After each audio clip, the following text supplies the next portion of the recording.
Kalau kerja di SMA itu siswanya imut-imut. Imut-imut. Oh. Kalau kuliah amit-amit berarti. Iya.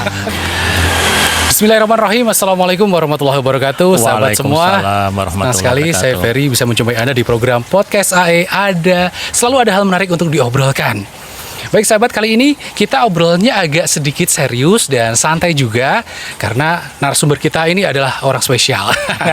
Adalah Bapak Muklis. Beliau merupakan pengajar di SMPN 1 Kawedanan. Ya, oke, assalamualaikum Pak Muklis. Bagaimana kabarnya? Waalaikumsalam warahmatullahi wabarakatuh. Terima kasih. Alhamdulillah hari ini begitu ceria, sehat.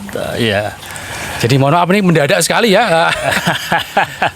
Jadi Pak Muklis ini di SMPN Kawedanan sudah berapa tahun nih mengabdi di SMPN 1 Kawedanan? Saya masuk pertama tahun 92, berarti hampir 30 tahun. 92 ya. Jadi 30 tahun lebih ya. 30 tahun berarti muridnya ini sudah mulai punya cucu muridnya ya.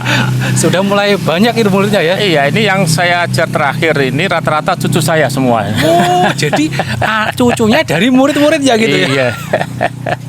Pengalamannya mengajar selama 30 tahun kan 30 tahun itu bukan waktu yang singkat loh ya, panjang sekali ya. Hampir 70% usia saya. Jadi pengalaman apa nih selama mengajar 30 tahun ini? Ya, gini. Dunia pendidikan itu memang luar biasa sekali. Jadi pada awalnya saya nggak tertarik di dunia pendidikan. Awalnya tidak bercita jadi guru ya awalnya? Saya juga tertarik. Dulu kalau boleh tahu dulu pengen jadi apa cita-citanya waktu kecil? Cita-cita Bang, saya pengen kerja berdasi ya. Jasan itu ya pakai jas. Iya, jasan itu luar biasa, gaji gede ya. Guru itu pertama kali saya masuk itu berapa? Cuma 75 ya. 75 rupiah. Ribu ya. 75.000 itu ya. Iya, tahun berapa itu, Pak? Tahun 92. 92. Ya, jadi kecil sekali bila dibandingkan dengan kerja-kerja yang lain. Saya nggak begitu tertarik itu ya. Tapi alhamdulillah seiring dengan kita ngikuti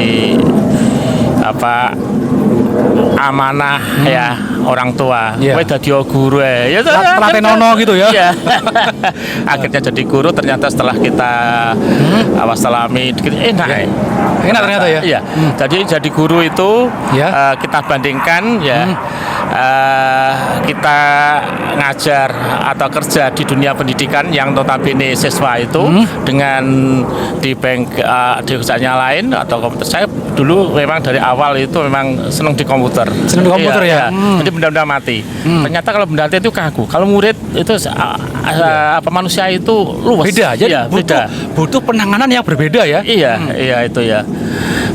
Jadi akhirnya saya gini. Saya pernah ngajar di pendidikan dasar. Saya bayangkan SD belum. SD belum ya? SMP, SMA, perguruan tinggi. Perguruan tinggi ya? Iya. Jadi sekarang membedakan kalau kerja di perguruan di SD atau SMP itu siswanya itu kumut-kumut.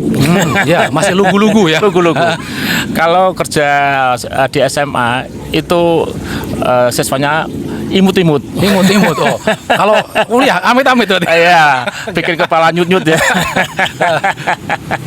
Enggak, artinya gini, tanggung jawab kita semakin besar pendidikannya itu semakin tinggi itu semakin besar juga. Jadi kita butuh pengalaman juga ya, butuh keterampilan yang lebih keterampilan yang lebih dan juga materi yang lebih juga. Artinya di sini tapi prinsipnya sama, kita bisa menyumbangkan ilmu, memberi bekal mereka pengetahuan yang insya Allah bermanfaat untuk ke depan mereka. Ya, itu ada kebanggaan tersendiri ketika kita bisa memberikan ilmu dan ilmu itu dimanfaatkan, itu ada kebanggaan tersendiri ya. Betul ya. Jadi begini, kalau kita niat kita basmalah, artinya kita ikhlas, itu nanti insya Allah kita nggak hanya dapat materi, tapi juga yang lebih dari itu ilmu yang bermanfaat itu sebagai amal jariah kita. Jangan terbalik. Jangan terbalik. Kalau kita terbalik nuntut karier, tetapi nanti ilmu kita nggak lillah, itu nanti kita hanya sebatas itu saja, eman-eman. Iya. Itu. Memang dalam prakteknya itu susah ya. Iya, ikhlas itu di awal memang banyak sekali cobaannya, apalagi zaman sekarang. Betul, iya. Godaan dari luar, dunia dan sebagainya itu. Tapi kalau kita sudah dari awal itu punya niat baik, itu enak. Ikhlas kita ada. Jadi dalam perubahan apapun, ya itu gampang menyesuaikan. Gampang menerima ya. Gampang menerima. Dan itu berpengaruh terhadap kinerja juga, prestasi juga. Ya, jadi kalau kita ngejar ikhlas itu materi yang diterima itu cepat, mereka terima itu cepat ya. Tapi kalau kita kata adol ya, brutu gitu ya, nggak ikhlas itu ya, itu kadang sulit tuh. Makanya saya kadang-kadang ada beberapa itu rekan guru itu yang aku ngamen kerja sana katanya ngamen, saya nggak setuju, itu nggak enak ya. Dengan istilah itu nggak setuju ya? Iya, nggak setuju ya. Kita harus kita punya ilmu harus diamalkan, nggak percuma kalau ilmu itu nggak bisa berkembang gitu. Dan ilmu itu juga harus diasah ya. Dengan mengajar itu bisa dikatakan kita mengasah diri kita sendiri juga ya. Iya, betul. Jadi dengan adanya perkembangan ilmu itu kan berkembang. Iya. Ya. Sehingga kalau kita stuck mandek itu aja kita ya nggak enak ya. Iya. Ya kita tertinggal. Maka kita harus mengikuti karena ilmu itu berkembang, kita harus berkembang juga mengikuti perkembangan ilmu itu. Oke. Nah, sekarang kita berbicara tentang dunia pendidikan, perbedaannya murid era 90-an dan 2000-an dan 2010 ke atas ini perbedaannya di mana? Kalau saya mengalami ya, saat sebagai murid dulu, itu kalau guru itu memberi hukuman, itu dalam bentuk apapun, sebenarnya mereka itu bukan menghukum. Mereka mengingatkan kita dengan cara mereka, dan itu orang tua, siswa orang tua itu menerima, sehingga nggak ada rasa dendam. Ya. Tapi di era sekarang karena nggak tahu karena banyak informasi yang mereka telan mentah-mentah dan sebagainya, itu kalau mereka ditegur katanya kita memberi pelanggaran. Ini sehingga sehingga guru itu ada pendidik itu keraguan, rasa ketakutan juga ya. Iya. Ini sehingga mereka ya juga gitu. Kadang ya daripada sebenarnya. Jadi berimbas juga pada berimbas pada kinerja dalam mengajar itu berimbas ya. Betul, itu jadi berimbas. Jadi makanya di sini saya berharap orang tua itu mohon ya memahami, memahami guru-guru itu. Nggak ada guru itu yang benci pada siswa, itu nggak ada.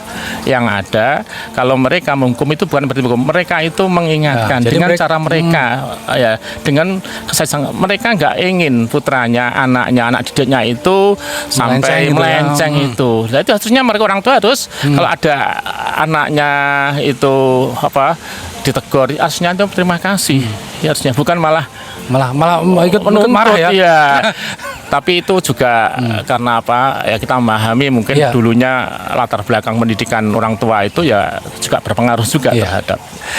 Kan guru juga manusia, ya jadi kita sama seperti orang tua itu, mereka punya siswa, mereka punya anak juga. Tapi kelebihan guru itu sebenarnya itu tadi, kalau orang tua itu sudah mempercayakan siswanya, orang tua yang mempercayakan anaknya untuk dididik ya, dididik bukan diajar ya. Nah, ini memang ada perbedaan. Dia dididik bukan diajar, maka ya biarkan aja. Guru itu tahu tentang pendidikan, dia pedagogiknya itu paham betul. Jadi guru itu nggak mungkin menegur anak dengan sesuatu yang kasar kalau memang tidak melampaui batas itu ya. Iya itu. Contoh sekarang gini, rambut itu ya saya katakan sekarang ngetren. Rambut. Kalau sekarang anak-anak SD, anak SMP ya, sekolah pakai gincu sudah waktunya. Iya. Terus pakai rambut yang semir merah sudah waktunya.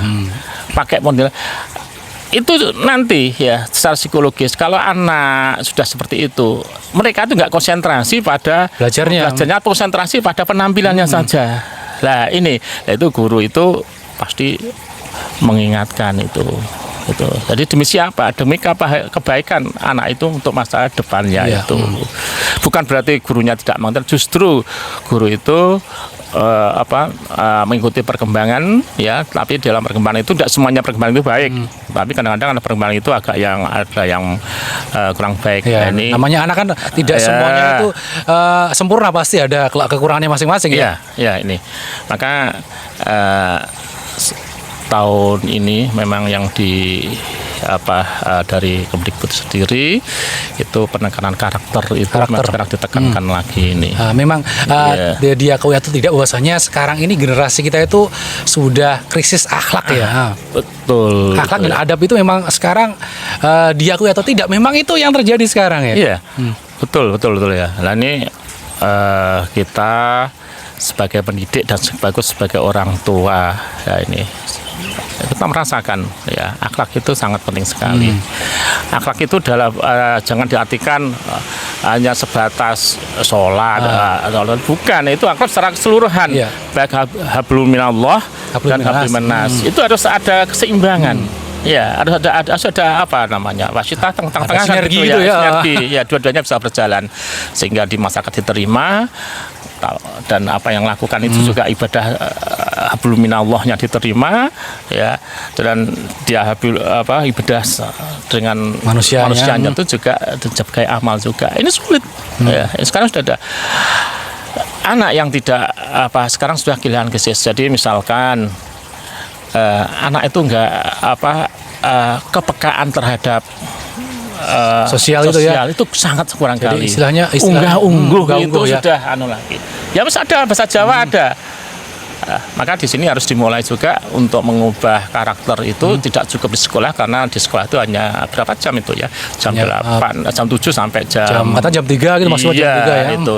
Tapi kan sebagian besar kan di sekolah, di rumah. Maka di sini peran orang tua dalam bentuk karakter itu juga sangat diperlukan. Udah gini lah.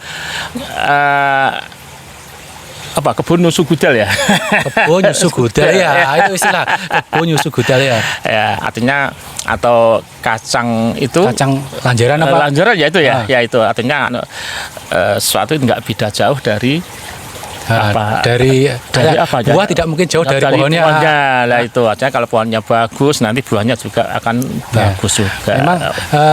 Memang kita harus harus introspeksi diri juga. Kenapa terjadi seperti ini? Mungkin ya jangan menyalahkan orang lain dulu. Mungkin kita bisa melihat diri kita sendiri bagaimana gitu ya. Oke, Pak Muklis, ini tampaknya sudah mulai ada. Mungkin ini di akhir obrolan kita, nanti insya Allah disambung lagi.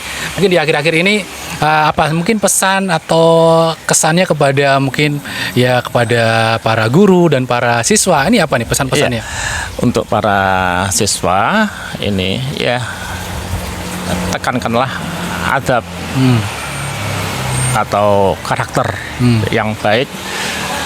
Kemudian untuk orang tua, percayakanlah ya, kalau sudah orang tua percaya kepada sekolah, ya apapun yang dilakukan sekolah percaya saja. Itu pasti di lembaga itu pasti memberikan sesuatu yang terbaik dalam bentuk apapun itu. Karena kemudian kepada guru ya jangan berhenti untuk selalu menambah ilmu wawasannya, dan yang terpenting jadikanlah guru itu sebagai contoh ya, karena tingkah laku guru itu contoh oleh siswanya. Maka berperilaku yang baik ya, berakhlak yang baik, insya Allah siswanya menjadi siswa yang baik. Dan yang terpenting juga kerja dengan ikhlas ya. Itu. Insya Allah nanti lainnya mengikuti ya. Oke ya, pasti itu. Insya Allah ya. Oke, baik Pak Muklis, terima kasih obrolannya. Insya Allah nanti kita sambung lagi. Baik sahabat, tadi obrolan kita dengan Pak Muklis. Beliau adalah guru senior di SMPN 1 Kabupaten. Jadi buat Anda saya juga ngajar di perguruan tinggi di Madiun. Di perguruan tinggi juga. Jadi dosen juga ya. Iya. Masya Allah, luar biasa ilmunya. Nanti kita bisa sambung lagi di episode berikutnya. Demikian, sampai ketemu lagi di program Podcast AE episode selanjutnya. Saya Ferry undur diri. Podcast AE selalu ada hal menarik untuk diobrolkan. Wassalamualaikum warahmatullahi wabarakatuh. Waalaikumsalam warahmatullahi wabarakatuh. Selamat. Luar biasa.